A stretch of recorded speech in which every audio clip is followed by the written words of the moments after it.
अस्सलाम वालेकुम friends, welcome in Urdu villa. आज मैं जान नावल का पार्ट नंबर 31 स्टार्ट करने लगी हूँ। वीडियो स्टार्ट करने से पहले आप सबसे गुजारिश है कि प्लीज़ मेरे चैनल को सब्सक्राइब कर दें। लाहौर आने के चंद माह बाद का जिक्र है। जाकर भाई एक सेमिनार में शिरकत करने लाहौर आए तो मुझसे मिलने हॉस्टल में चले आए। तब मेरा जी चाहा उनसे पूछूं, शादाब कबल अज़ वक्त कैप्टन कैसे बन गया, लेकिन मैं उनसे कुछ पूछ ना सकी कि वो क्या सोचेंगे कि मैं क्यों उसके बारे में पूछ रही हूँ। हो सकता है वो कुछ ना पूछते, मगर चूंकि मेरे अपने दिल में ये बात थी इसलिए मैंने ना पूछा जाकर भाई से। मगर जब मैंने रुकैया का पूछा तो वो खुद ही बताने लगे, रुकैया तो ठीक है और शादाब कैप्टन बन गया है। कैसे? अब मैंने पूछ लिया कि बात उन्होंने शुरू की थी। पिंडी में एक असला डिपो में तहरीब कारी के सिलसिले में शादाब ने आला कारकर्दगी का मुजाहरा किया। उसने इत्तला मिलने पर न सिर्फ बड़ा वक्त इंतजामात किए, इस तहरीब कारी को रोककर माली नुकसान से बचाया जो असला तबाह होने की सूरत में हो रहा था, बल्कि बहुत सी कीमती जानें भी ज़ाया होने से बच गईं और वो दुश्मन भी पकड़े गए। इस केस में कुछ ऑफिसर्स को शानदार खिदमात पर प्रमोशन मिली, जिनमें शादाब भी शामिल था।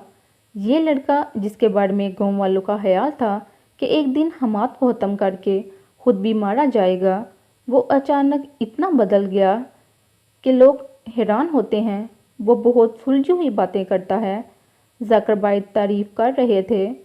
मुझे खुशी हुई कि मेरी वजह से कत्लो गारत का एक सिलसिला रुक गया।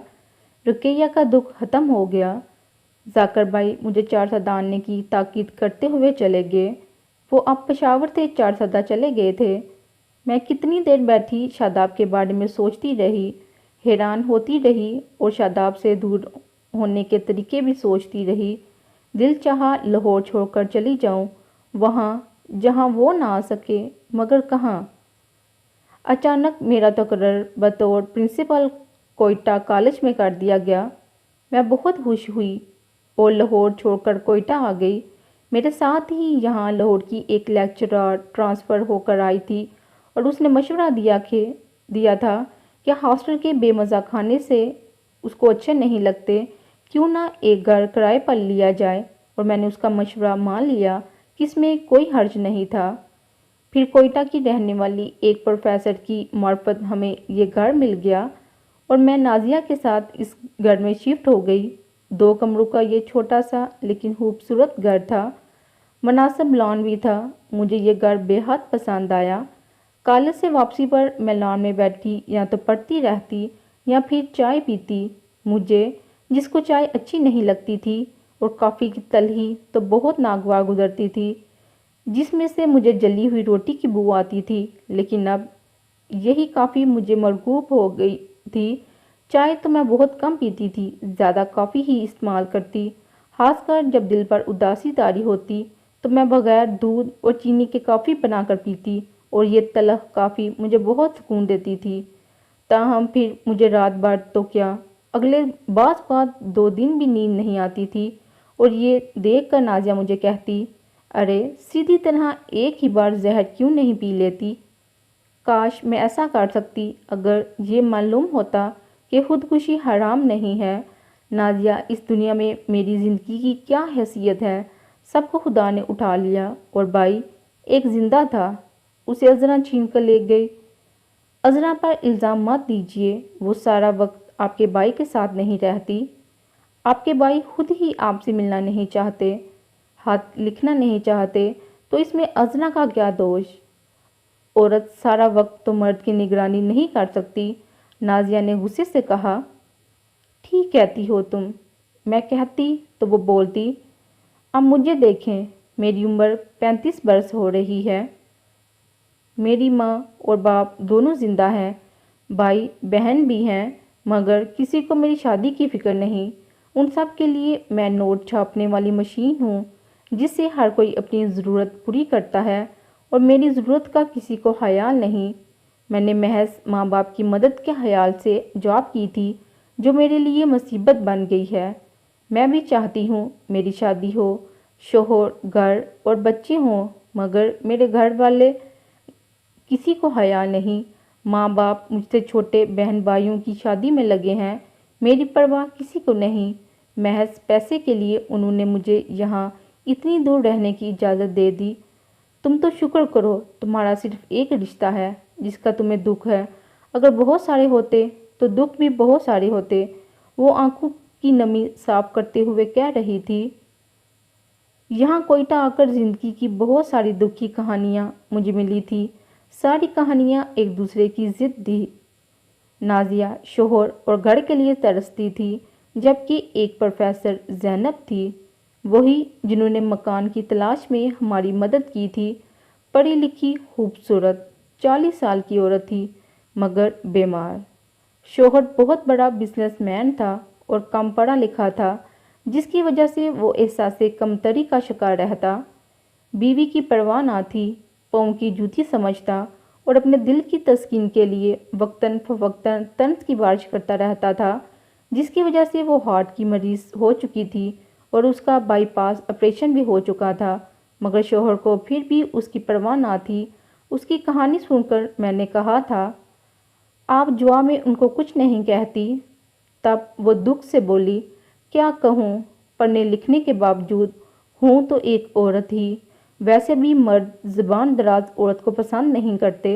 वो चाहते हैं कि औरत बुज़दिल हो, जाहिल हो, कमज़ोर हो, जिसकी गलती वो माफ़ करके उस पर एहसान जतला कर उसको शर्मिंदा करके उस पर रोब जमा सकें। औरत की इस माशरे में कोई हैसियत नहीं, वो कितनी भी बुलंदी पर चली जाए। खासकर बीवी एक ऐसी बेहैसियत चीज़ है जिसकी कोई अहमियत नहीं। शोहर जब चाहे उसको मार सकता है, घर से निकाल सकता है, भूखी मार सकता है। वो जैसा चाहे बीवी से सलूक कर सकता है कि बीवी उसकी ज़ाती जागीर की तरह होती है, जिसके बारे में उससे कोई बाज पर्स नहीं कर सकता। वो बुरे से बुरा सलूक बीवी के साथ रवा रखता है और कोई उससे पूछने वाला नहीं। और अगर कोई पूछ ले तो 4 हरूफ से औरत को रुखसत कर दिया जाता है। और औरत कितनी भी आज़ाद हो, तलाक का दाग माथे पर लगाना पसंद नहीं करती। इस तरह की बहुत सारी कहानियाँ सुनकर मुझे हाल में पड़ा हुआ एक कथा याद आ गया। जिगर का खून, दिल की आँख, आँखों का धुआं, आंसू, ये लावा मुद्दों फितरत के सीने में मचलता है। बदल कर मौत नाम रख लेती है, नाम अपना हयातुल अंजम। हजारों गम पिघलते हैं तो एक इंसान डलता है। इसलिए तो ज़्यादातर इंसानों की पूरी ज़िंदगी दुख उठाते हुए गुजरती है। मैं अपना दुख भूलकर अब ज़्यादातर दूसरों के बारे में ही सोचा करती थी। अपना दुख अब मुझे कम ही लगता था, लेकिन कभी कभी ये नाकाबिले बर्दाश्त भी हो जाता था जब अचानक परवेज़ भाई का ख्याल आता था। मैं उनकी एक ही बहन थी, उनको कुछ तो सोचना चाहिए था, मगर वो तो सब कुछ भूल गए थे। कोयटा आने से पहले मैंने शादाब को ज़िंदगी में पहली बार एक मुख्तसर खत लिखा था, जिसमें अपना एड्रेस बदलने की इत्तला देते हुए कोयटा कॉलेज का एड्रेस लिख दिया था कि कहीं मेरी अदम मौजूदगी में आने वाला उसका खत और कार्ड और कोई ना पढ़ ले। यही वजह थी कि यहाँ आने के बाद भी मुझे शादाब की तरफ से 2 खत मिल चुके थे। एक तो आज ही कॉलेज में मिला था और अब शादाब आ भी चुका था। उसने महज अपनी जहानत और मेहनत से 5-6 साल में 2 रैंक हासिल किए थे और मेरी शर्त पूरी करने के बाद वो खुद चला आया था। उसको देखकर, उससे मिलकर मुझे लगा था वो आग जिसको बुझाने के लिए मैंने शादाब से मिलना छोड़ दिया था, 4 सदा जाना छोड़ दिया था, वो बुझ ना सकी थी। उसमें तो और भी शिद्दत पैदा हो चुकी थी। ये शादाब के रवैये ने बताया था, उसकी बेताब निगाहों ने बताया था। अब क्या होगा, मैं सोच रही थी। शादाब को कैसे समझाऊंगी? वो खुद ही आज़र की तरह समझ जाएगा जब उसको ये पता चलेगा कि मैं एक बांझ औरत हूँ। लेकिन अगर फिर भी ना समझा, दिल ने कहा तो मैं घबरा कर उठ बैठी। उसी वक़्त फ़िज़ा में मोज़न की आवाज़ उभरी और मैं चौंक पड़ी। ओ, तो रात गुजर गई। میں نے سوچا، اپنے ماضی کو یاد کرتے ہوئے، اپنے پیاروں کو یاد کرتے یہ رات میں نے جا کر گزار دی تھی۔ مؤذن کی اذان ختم ہوئی تو میں بھی آنسو صاف کرتے ہوئے اٹھ گئی۔ دروازہ کھول کر باہر نکلی تو برف باری بھی ہو رہی تھی۔ سارا صحن برف سے بھرا ہوا تھا۔